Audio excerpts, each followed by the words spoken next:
families, creating a lifetime of memories. Sadly, some families are denied these important moments due to the sad practice of alienation. These are families divided.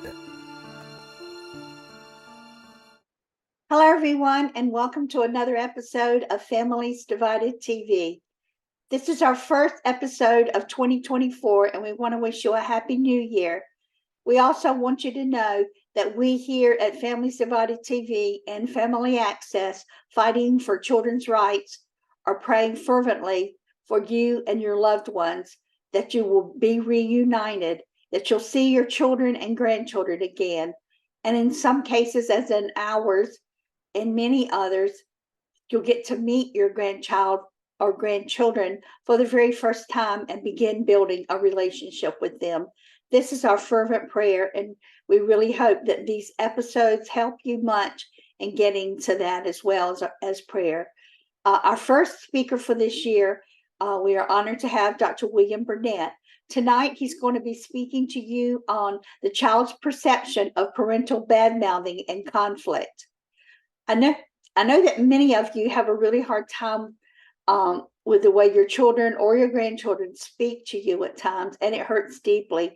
I do get the emails and the phone calls, and I do understand. In this episode, Dr. Bernet is going to be telling us much about what goes on with the child through all this, what they're going through, which is the most important thing of all. So again, I hope you'll have pen and paper. You really want to take notes.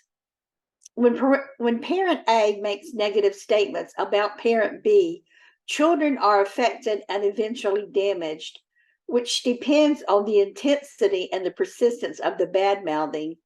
If parent A's remarks are infrequent and not particularly severe, the child may feel sorry for parent B and bond more closely with that person.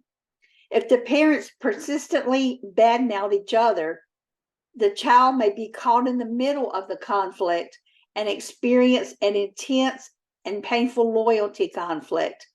If parent A continues to badmouth parent B in an intense and persistent manner, the child may escape the battleground by aligning with parent A and strongly rejecting parent B.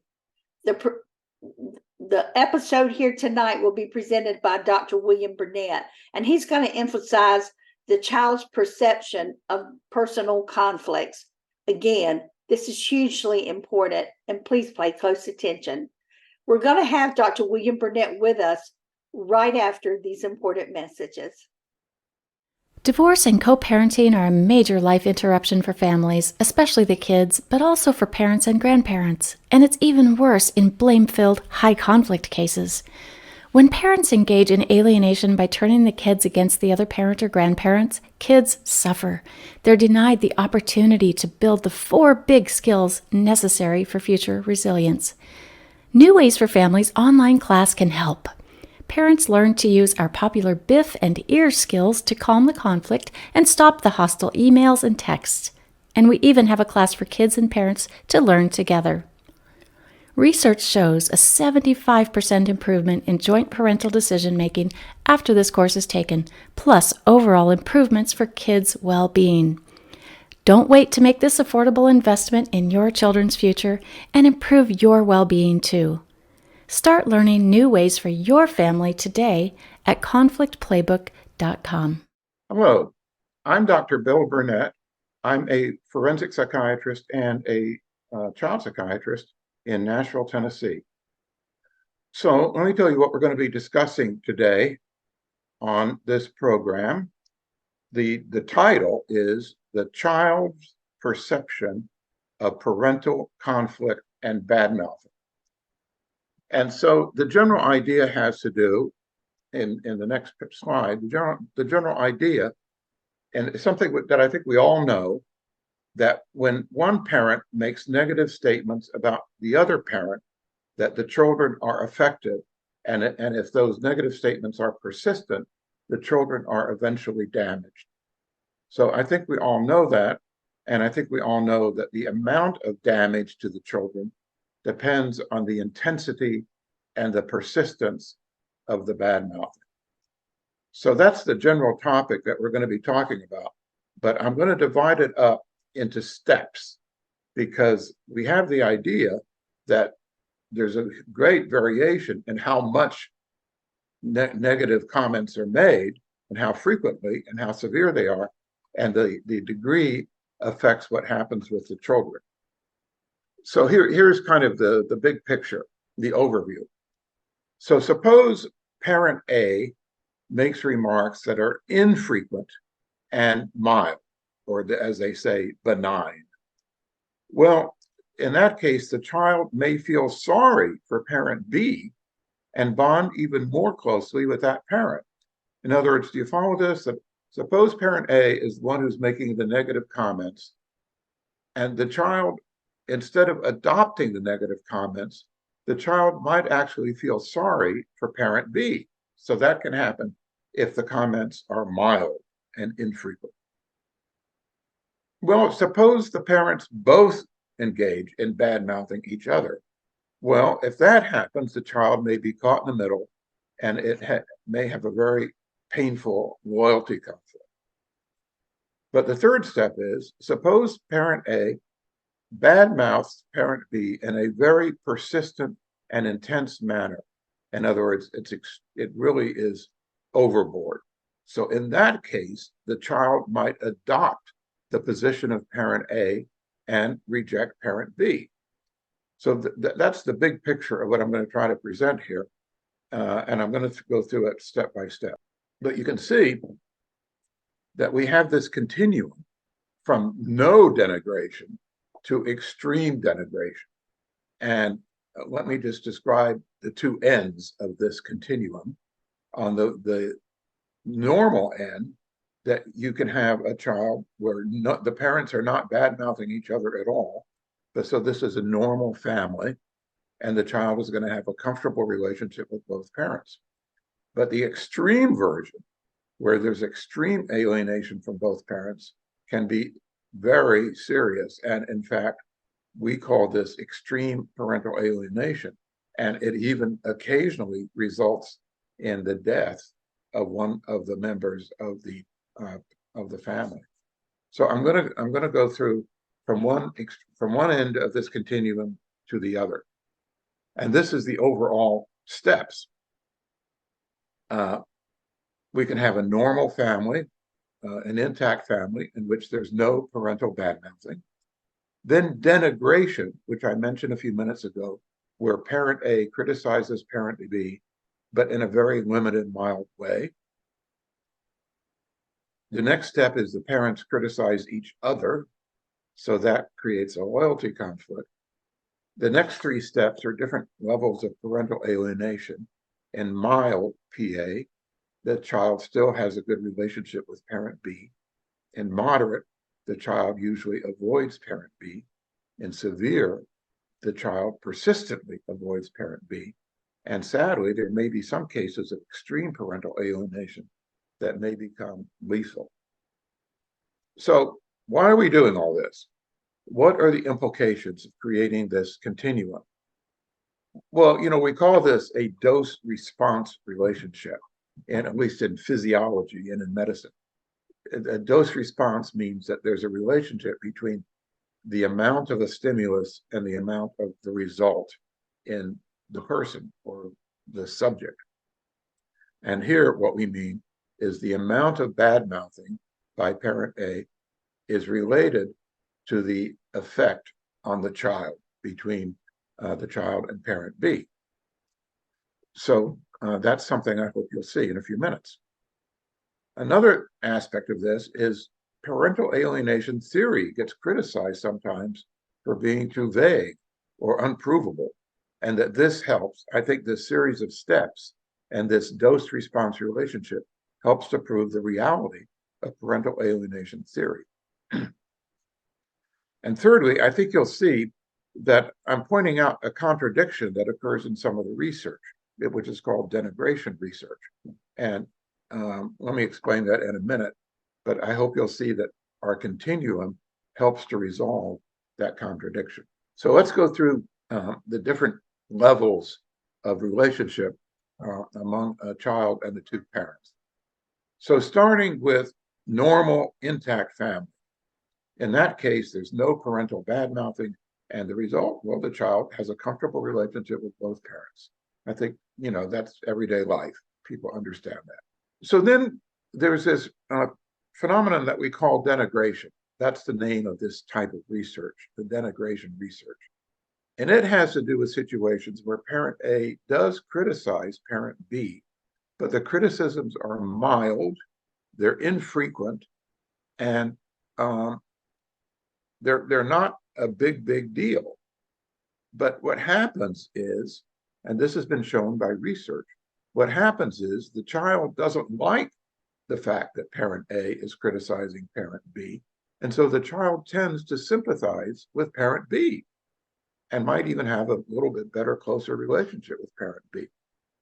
So what's interesting about that is that's the opposite of what happens in alienation. As you know, in alienation, there's a severe level of criticism by parent A. And in that case, the child adopts the position of parent A and bonds with that parent. So I just want you to see that in mild criticism, which we call denigration, the child tends to sympathize with parent B. But in severe criticism, the child tends to sympathize and form an alliance with parent A. So here's the research that discusses parental alienation. There are two psychologists whose names are Rowan and Emery, and they published several papers. They study college students in which they ask them about events in their childhood of one parent criticizing the other. And they found what I just explained having to do with denigration, which is that in those cases, the child doesn't like what parent A is doing and tends to sympathize with parent B. The problem is that these two authors, Rowan and Emery, used that research to criticize and denigrate alienation theory. This is what they say. The results of their denigration research suggest caution about the alienation hypothesis that one parent's denigration of the other parent causes children to feel distant from or to reject the parent who is denigrated. In other words, they're pulling up a red flag saying, hey, maybe the alienation theory isn't correct. Or they say, if denigration typically results in children feeling more distant from the parent who denigrates more, judges might want to critically evaluate claims of alienation. So Rowan and Emery are using their denigration research as a way to criticize and say, hey, there's something wrong with the alienation research. But what I'd like to explain is that it doesn't hurt alienation research at all. In fact, the whole thing can be part of the same continuum. Here's the difference. In denigration, it's a very weak criticism of parent B. The criticisms are infrequent and mild, and the child sympathizes with parent B. For instance, in the research, the denigration research, they might say, did your parent say bad things about the other parent in front of you? Something like that. That's pretty mild, and it doesn't happen very often. But in parental alienation research, the criticisms by parent A and the bad-mouthing is incessant and intense. So it's a whole different set of behaviors. As you know, alienating behaviors and alienation research are things like telling the child the other parent is dangerous or sick, or limiting the child's contact with the other parent. So even though there's the two researchers claim that there's some kind of contradiction between these two research programs, there really aren't, because in denigration research, the criticisms are very, very mild. In parental alienation research, the criticisms by parent A are very, very intense and continuous. So let's move on to the next step. as I said, in denigration research, one parent, parent A, is criticizing parent B. Now we go to the loyalty conflict. And in this situation, the parents are criticizing each other. And they are both trying to get the child to be on their side. As a result, the child is caught in the middle. So these children talk about this. They can describe it. They say, when I'm with my dad, I miss mom. When I'm with mom, I miss dad. And that's a very painful, that's called cognitive dissonance, when you're caught between two conflicting opinions that are incompatible. So that's loyalty conflict. Now, loyalty conflict can proceed to mild parental alienation. And this is interesting. This was described by a psychiatrist in Germany, 20 or 30 years ago, whose name was Gunther Klosinski. And he said the following: a frequently observed defensive reaction of the child is a sudden and exaggerated taking of sides with one parent and turning against the other, resorting to unrealistic black and white, good and bad dichotomous thinking. In other words, this is a step from a loyalty conflict situation to mild parental alienation, or even more severe alienation, that the child goes from being caught in the middle, and in order to get out of the middle of the battle, the child suddenly adopts the side of one parent and rejects the other. So this is a step in the continuum that I'm describing. So what happens in mild parental alienation? The child is reluctant. The child says, I don't want to go visit the other parent, but the child goes and is fine. So that's kind of the typical definition of mild parental alienation. In moderate, the child says, I don't want to go see the other parent, but the child goes and is typically oppositional. In other words, in moderate cases of alienation, for the most part, the child is uncooperative, oppositional with parent B. But there might be moments, there might be short times when the child warms up. What about severe parental alienation? In these cases, the child adamantly, persistently avoids parent B and doesn't go at all. There might be months or years that the child does not visit or have any contact with parent B.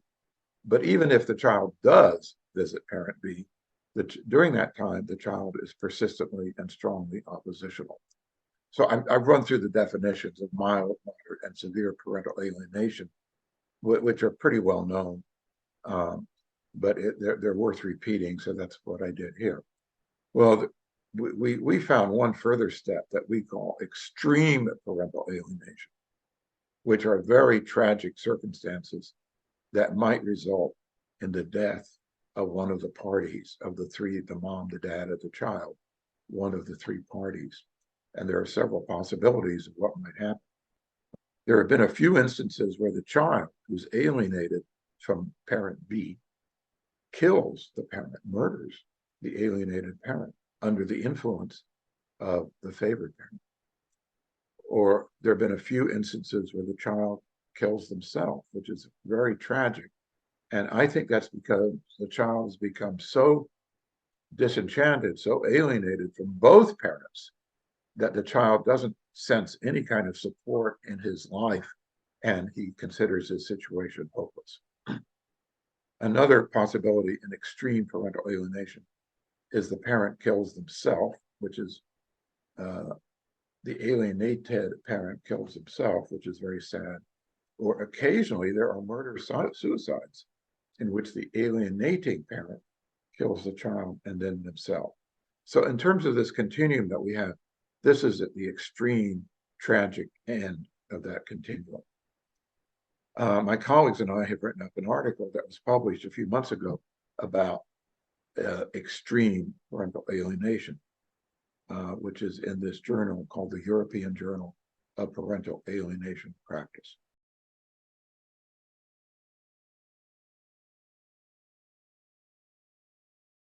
So I've described the steps in the continuum. Now, a good question is this testable? Can these steps be identified in a quantitative manner using some kind of psychological test that shows the different steps, not just in a theoretical manner, but in actual concrete manner. So the answer to that question is yes, it is possible. And I'm going to explain to you how to do that. So this is this test that I've used and other people have used called the Parental Acceptance Rejection Questionnaire.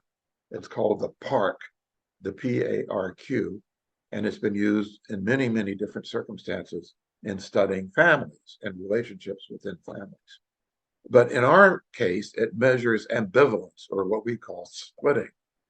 That is, normal children do not engage in splitting. They have ambivalence, meaning that in the mom, they see, oh, the mom has good points and weak points.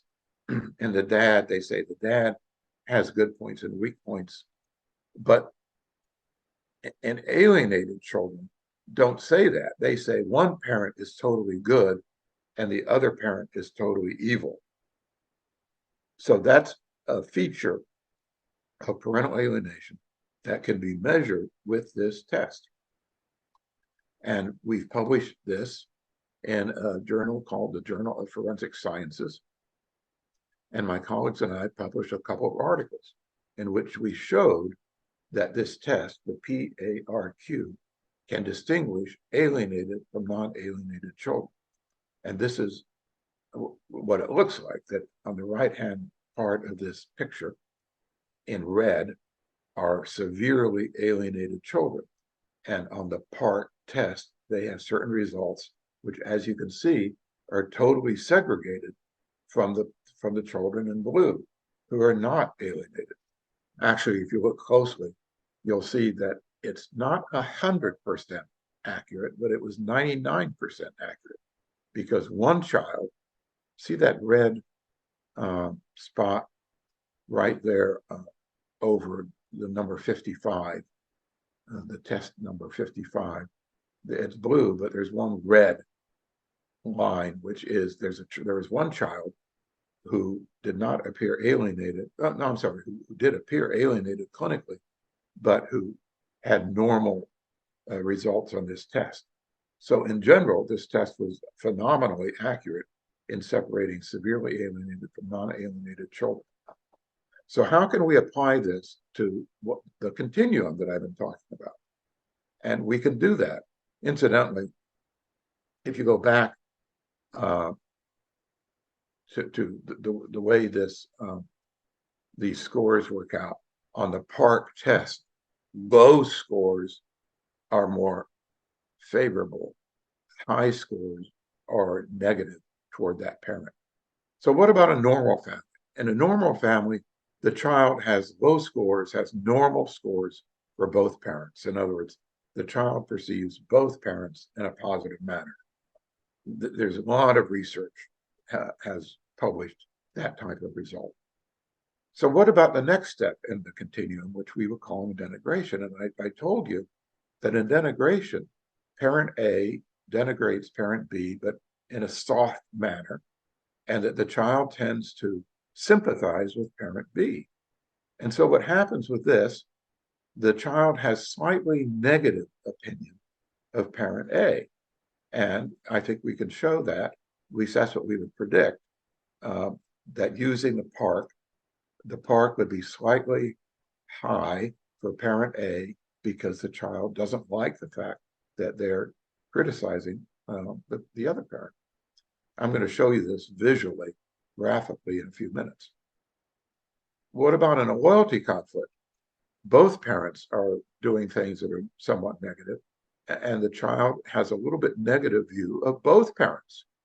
So their PARQ score is a little bit elevated. Like I said, in the PARQ, the higher the score, the more negative the opinion of the child for that parent.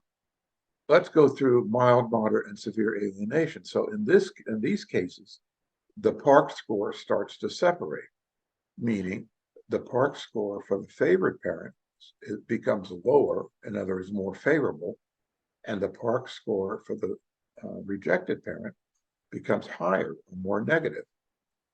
So the child is starting to perceive one parent in a more positive manner.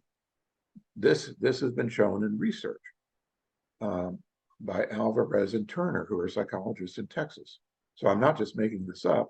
This is actually part of a research project. That's mild. What about moderate? Well, this continues that the child has an even more favorable view of parent A and even more negative view of parent B. So that the scores are going to be separated, more low for one parent, more high for the other. That's also based on research. And what about in severe? In that case, the child has a very high opinion of the favored parent and a very negative opinion of the alienated parent. And that's reflected in their score, their PARCC score, and that the favored parent has a very low score and the rejected parent has a very high score. And one more step, what about an extreme? Well, there's no way to test those children or those family members because, if somebody has died, there's no way to do an evaluation at that point. But what we're hypothesizing is that the child senses a lack of support from both parents, and that the child, if we were able to test them, the child would perceive both parents in a very negative manner. I want to show you this graphically, but first of all, I want to remind you why we're doing all this. And I want to point out that this continuum is a new idea, that this is being presented on this program in January 2024, and this has never been presented on any other meeting. We hope in the next few months to present this at some professional meetings. But this continuum from normal through denigration, through alienation, through extreme parental alienation has not been presented to an audience. But like I said previously, it's a concept that helps to establish the dose-response relationship. That means the amount of bad mouthing by parent A has a proportionate result in parent B and in the child. And to be able to prove that helps to prove the reality of parental alienation theory. So I want to show you this graphically, and I'm going to do this in steps also. But this diagram shows the scores, the PARCC scores for parent A. In other words, I introduced this idea of the PARCC scores because I wanted to be able to show objectively or concretely what happens as we go through these steps. And let's go from left to right. And 100, it says under intact family, the PARCC score is 100, which is a good, solid, the child perceives that parent A in a favorable manner. If denigration occurs, the child starts to perceive parent A in a little bit negative manner.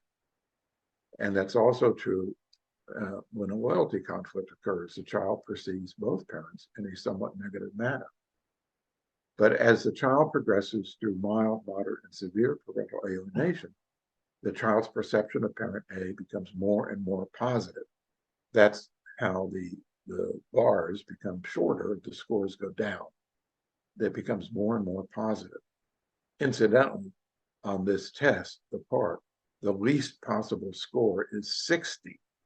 And as you can see, under severe parental alienation, those children are almost at 60. They're at 70 on this graph. But then in extreme parental alienation, the child loses faith in both parents and that they would have a very, very high score. So this is one parent, and then let me show you the other parent. This is the parent who is being badmouthed or denigrated. So, like I said earlier, in an intact family, this parent is going to have a good, favorable score from the child. And even when the child is being denigrated, when parent B has been being denigrated, the child still has a positive perception of parent B. The problem is in a loyalty conflict, the child tends to have a negative view of both parents. But then as parental alienation progresses from mild, moderate to severe, the child's perception of parent B becomes more and more and more negative. As you can see in mild, it's about 100, which is about normal. In moderate on this scale, it's about 160, which is very negative. And in severe parental alienation on this scale, it's about 220, which is extremely negative. The highest possible score you could get on the PARC is 240. And so in severe parental alienation, the rejected parent is almost at the top of the scale. So let me show you the two together so you can see what we're talking about. And basically, I'm trying to show you that there is a continuum from an intact family all the way to extreme parental alienation, and that these steps can be organized in an objective manner through testing that demonstrates difference in the child's perception at each stage. So just to summarize, in an intact family, the child perceives both parents in a positive way. In denigration, the child perceives the denigrating parent somewhat negatively, but parent B in a positive manner. In a loyalty conflict, the child perceives both parents in a little bit negative manner because it's unpleasant to have your parents fighting over each other and making bad comments about each other. But then as parental alienation progresses, in mild, parent A starts to become viewed in a positive manner by the child. In moderate, parent A is viewed in a very positive manner by the child, and parent B in a very negative manner. In severe parental alienation, parent A is in an extremely positive manner, and parent B is in an extremely negative manner. And then, sadly, in extreme parental alienation, what we're hypothesizing is that the child would perceive both parents in a very negative manner. And so the child senses no support at all for the situation that they're in, and they become hopeless. So this is the overall view, what you're looking at right now. And I hope I've been able to convey two things. First of all, that there is a continuum. There's a series of steps that go from very, very mild denigration to more and more serious denigration from one parent to the other. So this is the continuum is visualized in this graph. And secondly, it's possible to demonstrate the continuum objectively with the test, the PARQ test, which shows how the child perceives the parents differently as time progresses and as their condition becomes more severe. And finally, I commented on this research on denigration, and I hope you can see that the denigration research does not contradict parental alienation theory, but it actually adds a really interesting step in this continuum, that there's a step in which the denigrating parent is initially viewed negatively, but as time goes on, the denigrating parent is viewed very positively and eventually extremely positively. So I think you can see that the denigration research doesn't contradict anything about parental alienation theory, but it actually fits into this overall continuum. So that's what we wanted to explain today. This all has to do, of course, with parental alienation. If you're interested in this topic, think about joining the Parental Alienation Study Group. And here's our website, www.pasg.info. As you know, there are a number of different organizations and websites that pertain to parental alienation. They have different missions, they have different activities. And so you should test out several to see if you fit into one or more of these groups. Thank you very much for your attention today. Thank you.